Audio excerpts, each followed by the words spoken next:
Welcome everyone in today's session. Actually, today I'm going to show you what's the process of IELTS speaking test. So speaking is all about like interaction. It's very important that you satisfy the examiner. This is a very key idea. Nobody talks about it. They talk about vocabulary, pronunciation, coherence, fluency, accuracy, all these things, but they do not talk about this. That is called satisfaction. You have to satisfy the examiner. You'll understand by looking at the eye of the examiner. And the most important thing is that how effectively you can communicate. That's the thing. We are not teaching you anything. Like I'm just guiding you so that you understand. There is an examiner. Examiner will be asking you a lot of questions in the speaking test, and the main target is like it's recorded. How effectively you can communicate. That's the target. Like how many sentences you can make when there is a question. It's not that I'm just all the time checking grammar, checking pronunciation, or fluency or accuracy, anything. No, it's not like that. It's like effective communication. Whether in any kind of critical situation, you can convince the person whom you are talking to. That's very, very important here. So take a look at this pattern here. Although it is taken from 2022, but the pattern is same. But one thing is very usual here. Usually, IELTS speaking test takes place for 11 to 15 minutes. But in modern time, in 2024, IELTS is going to take place within 8 to 10 minutes. So timing is getting a little bit less because they want to just assure that you can communicate. They do not want to spend long time in speaking test. Sometimes speakers do not feel comfortable in it, and the examiner becomes tired too.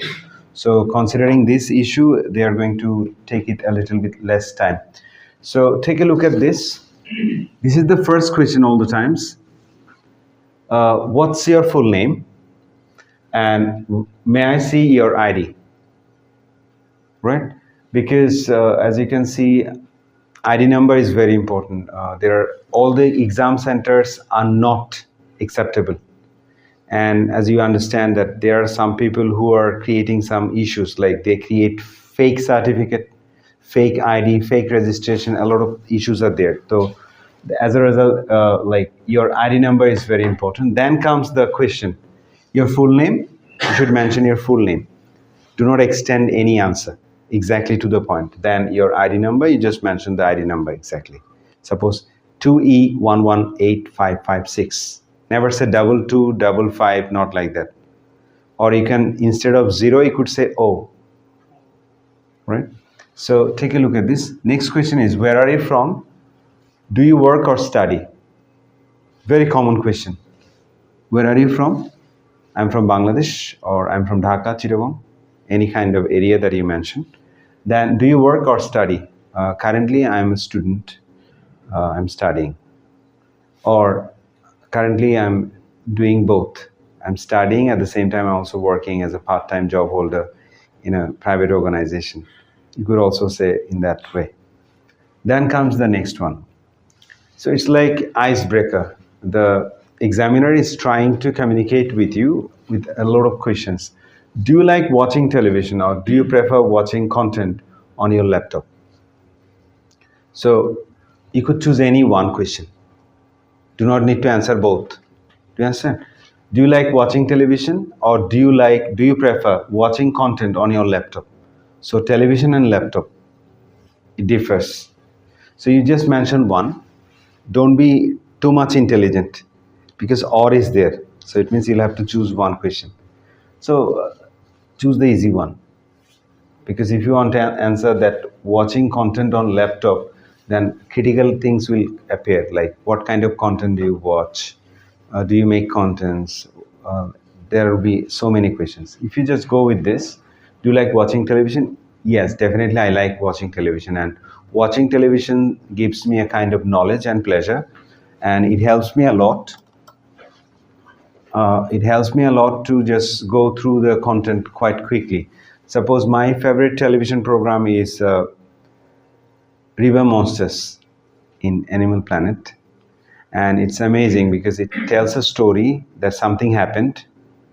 There was a story I can remember that was very amazing, that someone was passing the river. Suddenly, he was attacked by fish and he was spot dead.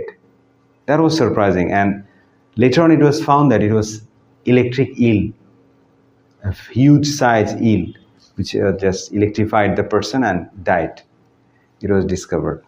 So that kind of programs are very interesting to me. Then comes the next one. What kind of shows are popular among young people in your country? There are different types of shows popular. Basically, if I talk about that, like live programs, I mean to say singing competition programs, or many other types of live programs which are telecast in our channels, different channels of Bangladesh. They are popular. You can also mention the sports. Suppose football or cricket, they are also quite popular when there is World Cup or any kind of other cups or national teams play. At that time, people watch these games. What kind of shows are popular in general in your country?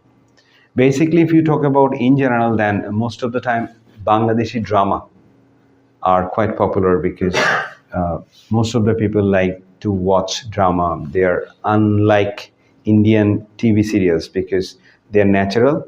They are far better than the other contents found in other countries.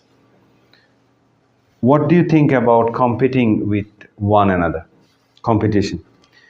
Competing with one another is definitely good, not bad, because you face challenges. You need to upgrade yourself. That's good, but ill competition is very dangerous because you want to create some harm to others in order to win. That is very bad. So I like competition, but competition in a very negative way is definitely unacceptable. What might teachers use competition to encourage their students? Teachers could use different types of games in the class competition, like writing competition, speaking competition. There could be listening competition, or vocab competition, vocabulary word bees could be there. There could be different types of competition in English, and students will be encouraged to perform, and instantly they should be rewarded. Some students who have done well, and all the other students who haven't done well, they will get inspired. So, is there such a thing as healthy competition? Healthy competition is something like you compete for the sake of learning, for the sake of success, not for other issues. Not that I want to cause harm. It's not like enemy-like situation. All right. Think about when two countries are playing. If there is a fight for the game, that is not healthy competition. We should fight in the game, not physically. That's the issue. Like healthy competition is definitely very important in every game. Think about Olympic game even. After this kind of session, the examiner will have some idea about your speaking ability. Then comes the second part, as you can see. Describe a time when you visited a live event. In this moment, you will get at least 1 minute to take preparation on some words. You have to take the cue card. You have got no option. You'll choose the cue card. This is the cue card topic. Describe a time when you visited a live event. Correct? Suppose it could be like watching a musical show, a popular singer is singing, or it could be a game in the stadium. You're watching it directly. That could be one of the events. So you should say what kind of event it was, who did you go with, and what was your overall experience. That's very important. You'll get 1 to 2 minutes to talk. The examiner will not interfere. He will just observe you and your voice will be recorded. That's very important part. And this is the most significant part in scoring.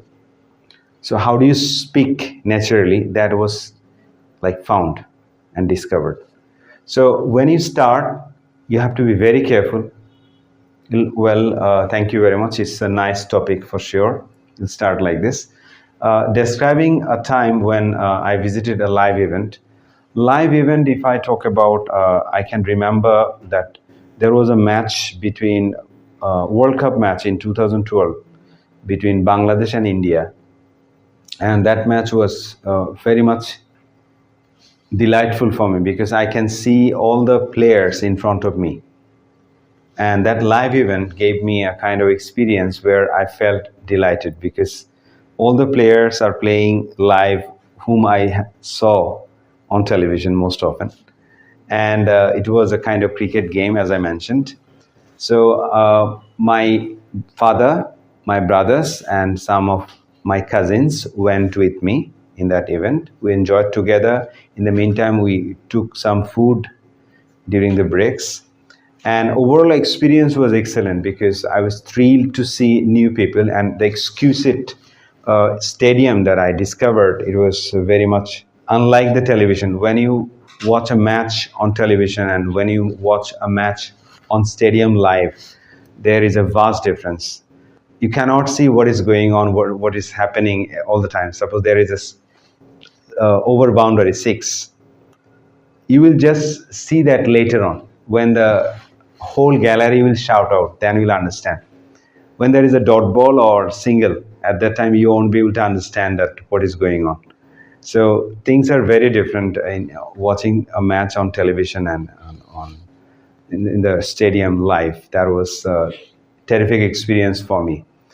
I enjoyed because most of the audience in the gallery, they shouted, they cheered up. So many things happened. It was a very amazing experience for me. So if you notice me, I at least spoke for 1 minute consistently. And I tried to capture the attention of the examiner when I was talking. So take a look at the part 3. So after part 1, introductory discussion, the second one is cue card, and the third part is discussion. It means the examiner will try to just finalize the score. He will wrap up things. He will be confirmed. So these are the different types of related questions that is connected to the previous discussion, could be, or it could be related ideas. What kind of jobs have a high level of competition?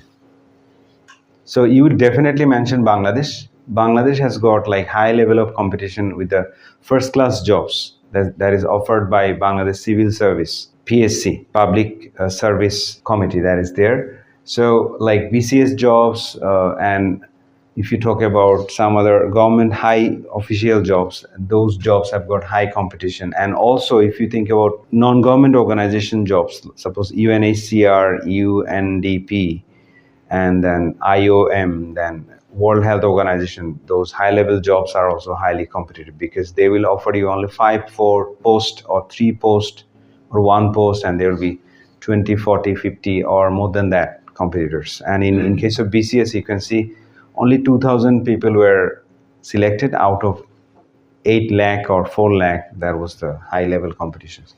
What kind of factors would make someone less competitive? There are some factors like if you have lack of information. Number 1, lack of information. You don't have enough information regarding what to do and what are you going to answer. If you miss that, 50% candidates will be gone. And so another thing is that providing a kind of personal profile, proper profile in the interview board, presenting yourself properly is very challenging, and that also makes 50 other percent people to get out of the job. So these two things are like make the candidates or someone less competitive if you are not ready with your profile and information. Are schools and younger people far more competitive nowadays? Definitely, schools and younger people are far more competitive. If you think someone who completed masters from National University, I'm sure that he didn't attend any class, most of him, in honors and masters. But if you go to high school students, they are attending regular classes. At the same time, they are going through so many class tests, presentations, quiz tests, so many tests. So if this student who completed his masters and another student who completed his grade 8 or 9, if you ask parallel questions, most often the candidate who completed masters, he will be failed, like he will fail in the test in comparison to the other students. Basically, I'm talking about vocabulary, English words, or some current issues. He might fail. There could be some issues. There could be exceptions too. What are some benefits of training a sports person early on compared to starting training at a later age? So, if you notice this question, very tricky question. Training a sports person early on compared to starting training at a later age. Think, if this training is provided to a young person like you, right? I can see Helal, Samir is there, Sharek is there, they're young. If you're a sports person, athlete, runner, all right, or any kind of Olympic game you're going to participate and you are trained early age, you'll be fluent, very smooth in doing the thing properly. On the other hand, if you are trained later age, you might be experienced, but the thing is that your body may not support you properly and you will not be up to the mark to the world-class level. That's the difference. Then comes the last question, as you can see. Some people say competition is unfair as it's hard to compare each other. What do you think about this? So competition is unfair is not the real case. The thing is that whether your mindset is ready to compete. And do you have the trust with the authority? If you do not trust from the beginning, before you just start your competition, if you do not have the trust, so you are already failed here. 50% is gone. And in the competition, you have already low motivation and you'll fail. But if you find that competition is fair, in that case, you could definitely do well. Suppose if you think that, yeah, the authority will select with the fair candidates. So I will try my level best. Whatever happens, I don't know. I'll try. That in that case, it could be fair. So it depends on the situation and context. You cannot say that this is all the times fair or this is all the times unfair. You cannot say something like this. So that's it. As you can see, this is the end of the questions, and the examiner will say thank you very much for your conversation. It was a good time having with you. Thank you.